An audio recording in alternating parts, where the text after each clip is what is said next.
تو وہ لوگ بیوقوف تو نہیں, وہ سمجھتے ہیں سب کہ کیا ہو رہا ہے. پھر متضاد اطلاعات آتی رہیں کہ مبینہ طور کے اوپر حافظ سعد رضوی کے کندھے کے اوپر جو ہے وہ گولی لگی ہے, اور پھر یہ بھی اطلاع آئی کہ انس رضوی صاحب مبینہ طور کے اوپر شہید ہو چکے ہیں. ابھی تک ان کنفرم ہیں, یہ چیزیں کنفرم نہیں ہیں.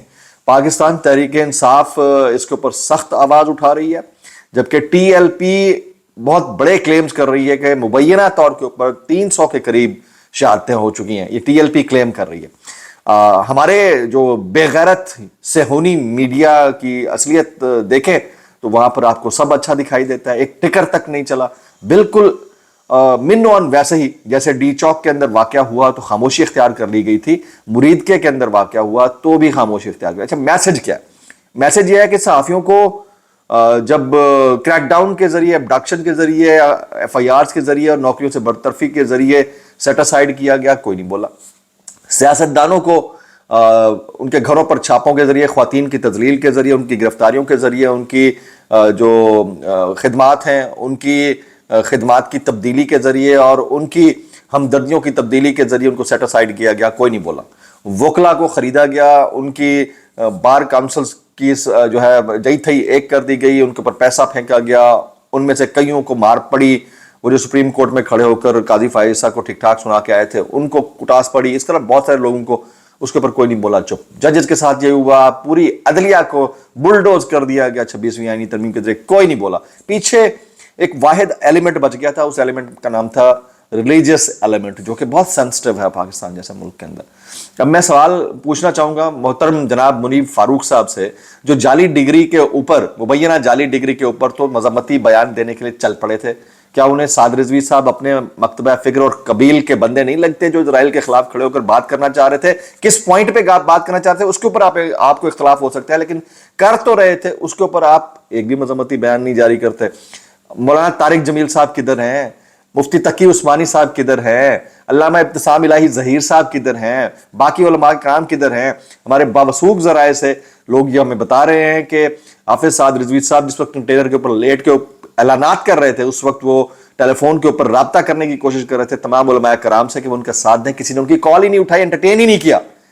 یہ اس ملک کے حالات بن گئے.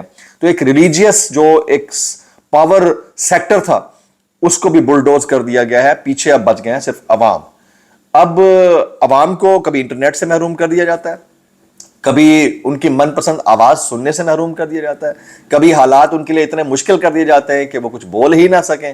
تو عوام تو ہے 25 کروڑ کھوتے, گدھے, کیڑے مکوڑے, مسل ڈاؤن, خوش ہیں اس کے اوپر.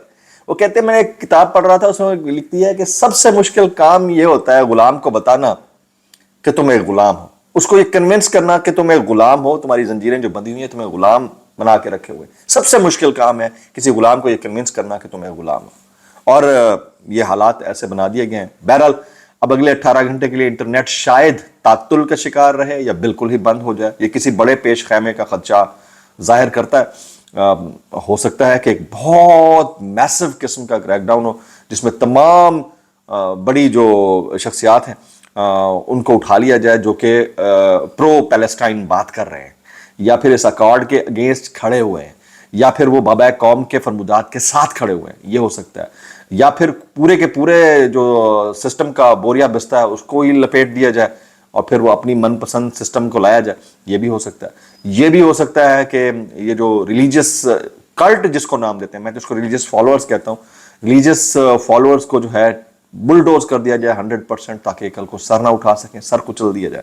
جو حالات بنا دیے گئے انتہائی افسوسناک ہیں. اب آ جاتے ہیں جی کے پی کے معاملے کے اوپر. سہیل آفریدی بڑے ڈاؤن ٹو ارتھ آدمی ہے, مبارکبادی پیغام میں نے بھیجا تھا 3 دن پہلے.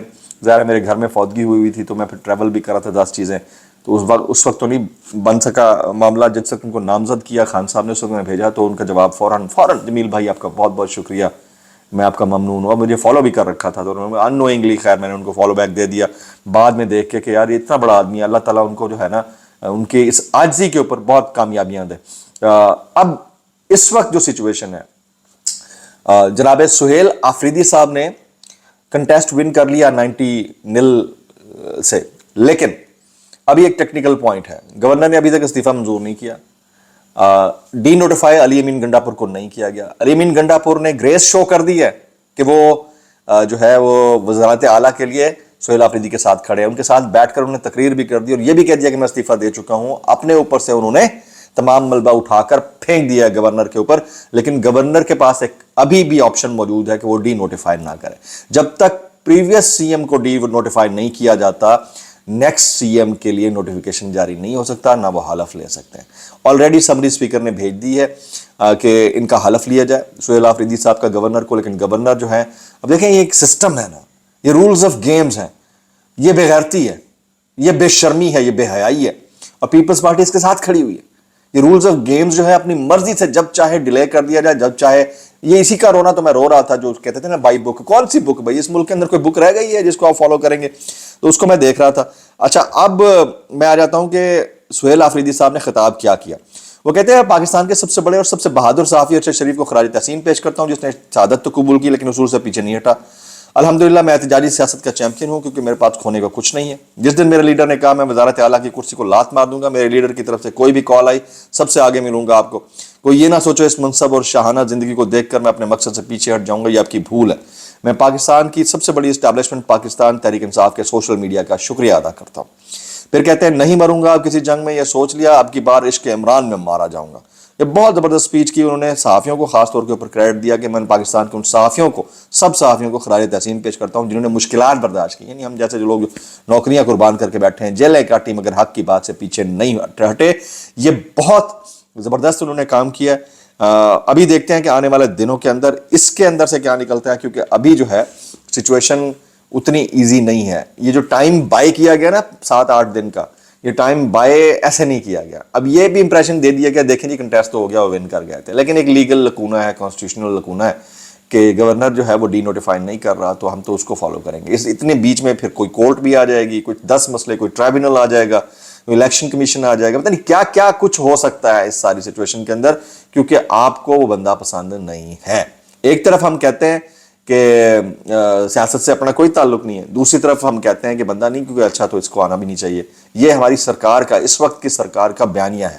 تو انتہائی افسوسناک ہے جو کچھ مریدکے کے اندر ہوا. میں کنڈیم کرتا ہوں نہتے انسانوں کے اوپر, مبینہ طور کے اوپر جو کلیم پی ایل پی کر رہی ہے کہ گولیاں چلیاں شہادتیں ہوئی, نہیں ہونا چاہیے.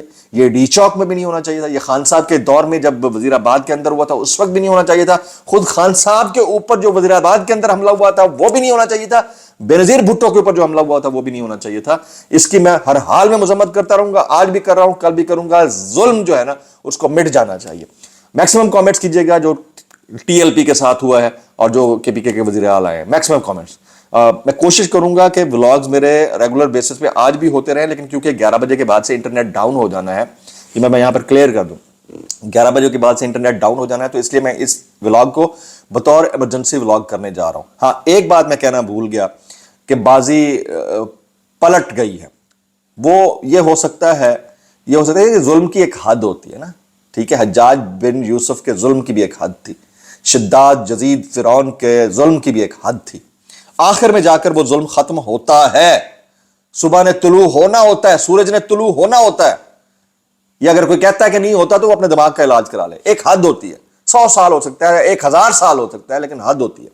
تو وہ حد مجھے لگتا ہے کہ اس کا آغاز جو ہے نا اس 18 گھنٹے کی انٹرنیٹ بندش کے بعد ہو جائے گا.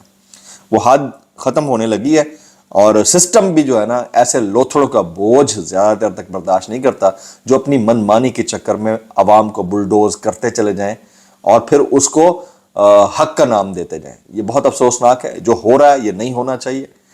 جس طرح کے اقدامات ہو رہے ہیں وہ نہیں ہونے چاہیے, جس طرح کے مناظر دیکھنے کو ملے وہ نہیں ہونے چاہیے. میں نے آپ کو پہلے کہہ دیا تھا کہ آپ یہ دورہ امریکہ کے فوراً بعد دیکھیں گے کہ بہت میسو قسم کا کریک ڈاؤن ہوگا, اور کیونکہ ان کو اب شے مل گئی ہے, اور اب تو ابراہم اکارڈ والی بات ہے. مجھے لگتا ہے کہ ان 18-20 گھنٹے کے اندر کوئی بہت بڑی گیم ڈلنے جا رہی ہے, اور اس گیم کے پیچھے جو محرکات ہیں وہ ہم سب کو پتہ ہیں, لیکن اس کا فیوچر عوام پاکستان کے فیوچر کو برباد کر کے رکھ دے گا. یہ میری اوپینین ہے, میری گٹ فیلنگ ہے. باقی دیکھتے ہیں کیا ہوتا ہے. میکسیمم کامنٹس کرنے ہیں نیچے.